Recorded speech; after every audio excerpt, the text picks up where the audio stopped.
দেশের মধ্যে হারিস আহমেদ একজন বড় গ্যাংস্টার ছিলেন এবং গ্রেফতার করার জন্য পুলিশ তাকে খুঁজছিল। আনিস আহমেদ একটা নির্মম হত্যার অভিযোগে অভিযুক্ত ছিল। আমার মনে হয় না যে শক্তিশালী কিছু ব্যক্তিদের সাহায্য ছাড়া ওনারা দেশ পলাতক হতে পারতেন। এসব ঘটনাক্রমটি আসলে একটি উল্লেখযোগ্য বিষয়। 1994-95 এর দিকে হারিস ওনার ব্যক্তিগত দেহরক্ষী ছিলেন।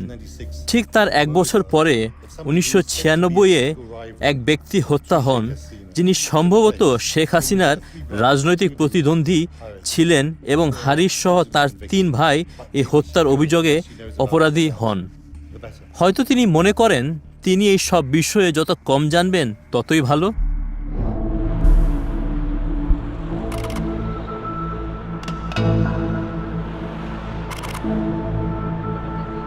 এদিকে সামি আবিষ্কার করেন তার ব্যবসার অংশীদার হারিস আহমেদ একজন পলাতক খুনি, ইন্টারপোলের রেড নোটিস তালিকায় যার নাম রয়েছে। আমি একটা সময় বুঝতে পারি যে এই লোকটিকে একটা নিরাপদ দেশে পৌঁছানোর জন্য আমাকে ব্যবহার করা হয়েছে, এবং আমি অনুভব করি যে হারিস এবং জেনারেল আজিজ আমাকে ব্যবহার করেছে। আমি একে পুলিশের কাছে ধরিয়ে দিতে চিন্তা করি, কিন্তু নিজের জীবনের ভয় তা করিনি। আহমেদ পরিবারের সাথে সম্পর্ক ছিন্ন করার চেষ্টা করেন সামি, কিন্তু তখনই সামিকে হুমকি দিয়ে ইমেল পাঠান জেনারেল আজিজ। আপনি হাসানের সব সমস্যা সমাধান করার দায়িত্ব নিয়েছিলেন। আপনার নীরবতাতে আমি অন্য গন্ধ পাচ্ছি। জেনারেল আজিজ তার কথায় প্রচন্ড রকম ক্ষোভ প্রকাশ করেন। তিনি আমার উপর প্রচন্ড রকম ক্ষিপ্ত হন এবং তিনি আমাকে চরম ভয় দেখিয়ে ইমেল পাঠান। আমার ভাইকে যদি ফিরে আসতে হয়, তাহলে যারা দায়ী তাদের জীবনে অনেক আফসোসের কারণ থাকবে। আমি এই প্রতিশ্রুতি দিচ্ছি যে তারা প্রাণের ভয়ে থাকবে। এবং তিনি বলেন যে তার ভাইকে যদি বাংলাদেশে ফেরত যেতে হয়, তাহলে তার জন্য যারা দায়ী হবে সে সমস্ত মানুষকে তাদের জীবনে পস্তাতে হবে। জেনারেল আজিজ সামিকে নিজের জালে আটকানোর চেষ্টা চালাতে থাকেন। সামরিক বাহিনী থেকে অবসরোত্তর জীবনের জন্য বাংলাদেশ থেকে অর্থ বের করে আনছেন তিনি, আর বিনিয়োগের জন্য নেমেছেন ব্যবসার সন্ধানে। আপনি বললে আমি প্রয়োজনীয় পদক্ষেপ নিব। আপনি আমাকে একটা ছোট ইনভেস্টমেন্টের প্রস্তাব পাঠান, আমি সেটা ভেবে দেখব। চাকরি থেকে অবসর নেয়ার আগ পর্যন্ত আমি বে অফ বেঙ্গলের মাধ্যমে। আব্দুল হামিদকে আমার একটি প্রশ্ন, যে মাফিয়াদের ওয়েডিং পার্টিতে আপনি কি করছিলেন? মাফিয়াদের ওয়েডিং পার্টিতে একজন প্রেসিডেন্ট, সিটিং প্রেসিডেন্ট, আপনি সেখানে কেন গিয়েছিলেন? কি জন্য গিয়েছিলেন? কি কারণে গিয়েছিলেন? আইনত আপনি কি যেতে পারেন কি পারেন না? আপনি জানতেন কি জানতেন না যে আপনার জন্য মাফিয়াদের সঙ্গে কানেকশন থাকাটা হাইয়েস্ট ডিগ্রি অফ ক্রাইম? আপনি একজন প্রেসিডেন্ট হয়ে আপনি মাফিয়াদের সঙ্গে কোনো যোগাযোগ করতে পারেন না। মাফিয়াদের কোনো এনগেজমেন্টে আপনি নিজেকে এনগেজ করতে পারেন না। মাফিয়াদের সঙ্গে আপনার কোন রকম করেসপন্ডেন্স থাকতে পারে না। মাফিয়া গোষ্ঠীর সঙ্গে আপনার কোন রকম লেনদেন থাকতে পারে না। মাফিয়াদের সঙ্গে একজন প্রেসিডেন্টের কিংবা রাষ্ট্রের কোনো কর্মচারীর কোন রকম connection it's highest degree of crime. জানতেন কি জানতেন না? আপনি সেখানে কেন গিয়েছিলেন? আপনি গিয়েছিলেন, আপনি বলতে পারবেন না মিস্টার আব্দুল হামিদ যে আপনি মাফিয়াদের ওয়েডিং পার্টিতে যান নাই। আপনি কোনো কিছু দিয়ে প্রমাণ করতে পারবেন না। Nowhere in the world, in no court in the universe, you can prove that you didn't go. আপনি মাফিয়াদের ওয়েডিং পার্টিতে যান নাই বলে আপনি যতই চেষ্টা করেন না কেন, যতই ব্লেম করেন না কেন, যতই আল জাজিরাকে গালিগালাজ করেন না কেন, তাদের ডকুমেন্টারি ক্যান্সেল করেন না কেন, আপনি কোনো কিছু দিয়ে প্রমাণ করতে পারবেন না আপনার ক্রাইম, আপনার কানেকশন। আমার প্রশ্ন, being a president of the country is a legal question. Can you socialize with a bunch of mafias যদি জেনে থাকেন তাইলে পরে কেন গেলেন জেনে শুনে? আপনি জানেন যে এটা crime. Being a president of the country, it can never socialize with a bunch of criminals, দণ্ডিত এবং পলাতক এবং এসপিয়ানাস খুনি যারা পালিয়ে গেছে, যারা লুকিয়ে লুকিয়ে দেশের ভেতরে এসে তারা পার্টি করছে, বিবাহের অনুষ্ঠান। সেই অনুষ্ঠানে আপনার ফিজিক্যাল প্রেজেন্স ওয়াজ হাইলি এক্সট্রিমলি ক্রিমিনাল। আপনি কি জেনে গিয়েছিলেন নাকি না জেনে গিয়েছিলেন? যদি না জেনে যেয়ে থাকেন তাইলে পরে আপনার সিক্রেট সার্ভিস তারা কি ঘোড়ার ঘাস খাচ্ছিল? তারা কি আপনাকে বলে নাই যে ওইখানে মাফিয়া, ওইখানে আপনি যাবেন না? আপনার সিক্রেট সার্ভিস কি করছিল? তারা কি আপনাকে অ্যালার্ট করে নাই যে মাফিয়াদের পার্টিতে কোনো প্রেসিডেন্ট ফিজিক্যালি যেতে পারে না, cannot support any activities by the mafias? Mafias আর ক্রিমিনালস, মাফিয়াস আর কিলার্স, যাদের বিরুদ্ধে আদালতের রায় রয়েছে যে তারা দণ্ডিত খুনি, যাবজ্জীবন এবং মৃত্যুদণ্ডপ্রাপ্ত। আজিজের ভাইয়েরা, 3 ভাই আদালত কর্তৃক দণ্ডিত খুনি, তাদের পার্টিতে আপনি কি করছিলেন mister president? May I ask you, আপনি জেনে শুনে সেখানে কেন গিয়েছিলেন? আর না জেনে থাকলে পরে আপনার সিক্রেট সার্ভিস তারা কি কোনো ইনফরমেশন হাইড করেছে? Everything is a crime here, everything. এখানে যা কিছু ঘটেছে, everything is highly classified crime. আমার প্রশ্ন, পার্ডনের সঙ্গে কি সম্পর্ক আছে নির্বাচনের? আপনি কি জিজ্ঞেস করেছিলেন যে পার্ডন তো আমি করব?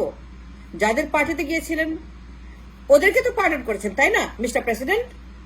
মিস্টার প্রেসিডেন্ট, আপনি যাদের ওয়েডিং পার্টিতে গিয়েছিলেন সেই খুনিদেরকে তো আপনি পার্ডন করেছেন।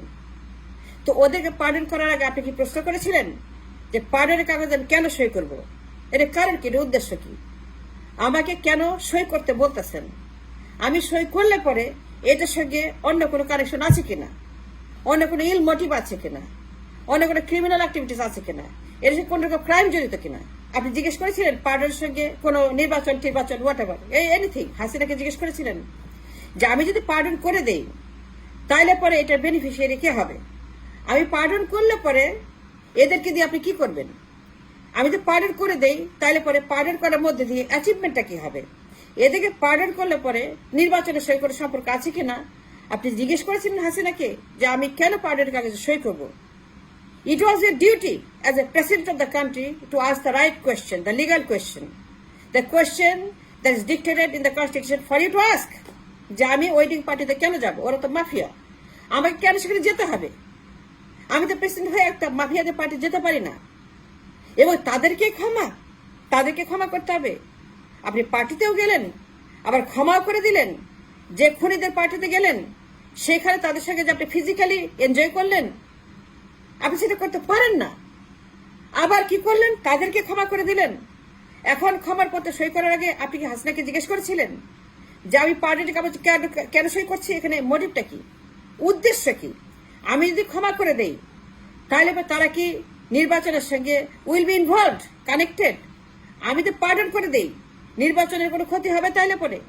আমি তো পার্ডন করে দেই, নির্বাচনের কোন রকম কানেকশন যদি এর সঙ্গে থাকে আমাকে ক্লিয়ার করতে হবে। হাসিনা তুমি আমাকে বলো, হাসিনা তোমাকে ক্লিয়ার করে বলো, হাসিনা তুমি আমাকে সত্য কথা বলো, হাসিনা তুমি আমাকে গ্যারান্টি দিয়ে বলো, হাসিনা তুমি আমাকে গ্যারান্টি দিবে যে আমি যদি পার্ডনের কাগজে সই করি, যদি আমি সই করি, কারণ এরা হচ্ছে দণ্ডিত আসামি, তাইলে পরে এদের সঙ্গে নির্বাচনের কোনো কানেকশন থাকবে না। আই রিপিট, আমি পার্ডনের কাগজে সই করলে পরে হাসিনা তুমি আমাকে গ্যারান্টি দিবা, কারণ আমি এই দেশের প্রেসিডেন্ট, আমি ওত নিয়েছি, তুমিও ওত নিয়েছো, ভুয়া হোক যাই হোক।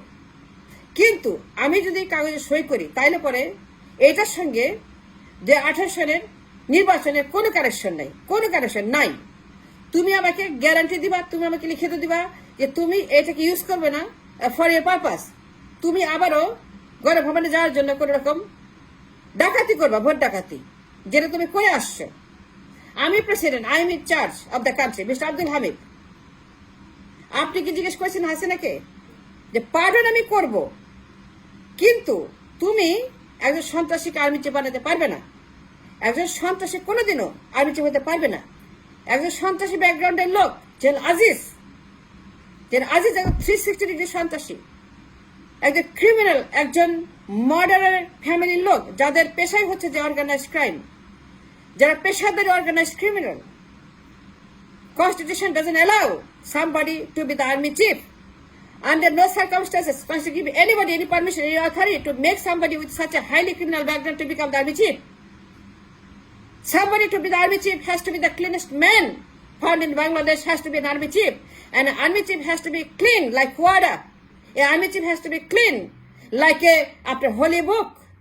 An army chief character must be clean like a feresta. তার মধ্যে কোনো কলুষিত থাকবে না, তার মধ্যে কোনো কালো থাকবে না।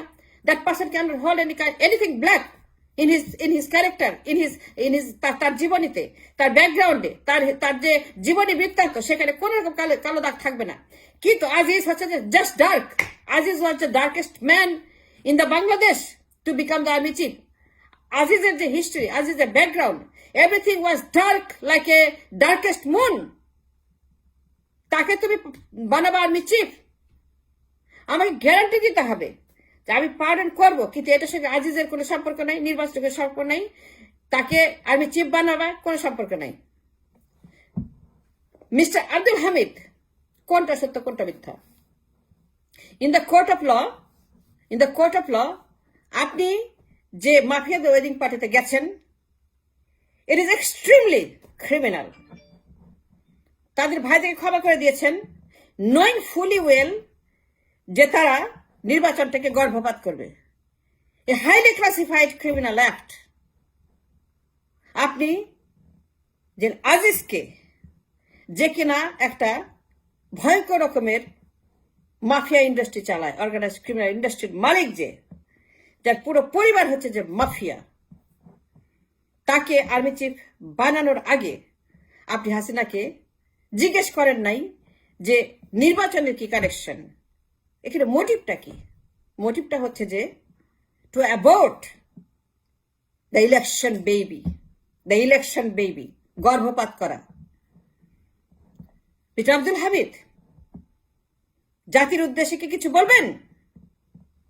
আপনার ক্রাইম তো প্রকাশ হয়ে গেছে, আপনার ম্যাক্সিমাম ক্রাইম, এটা লুকিয়ে রাখার কোনো ওয়ে নাই আপনার। আপনি কোথাও যে আত্মরক্ষা করতে পারবেন না।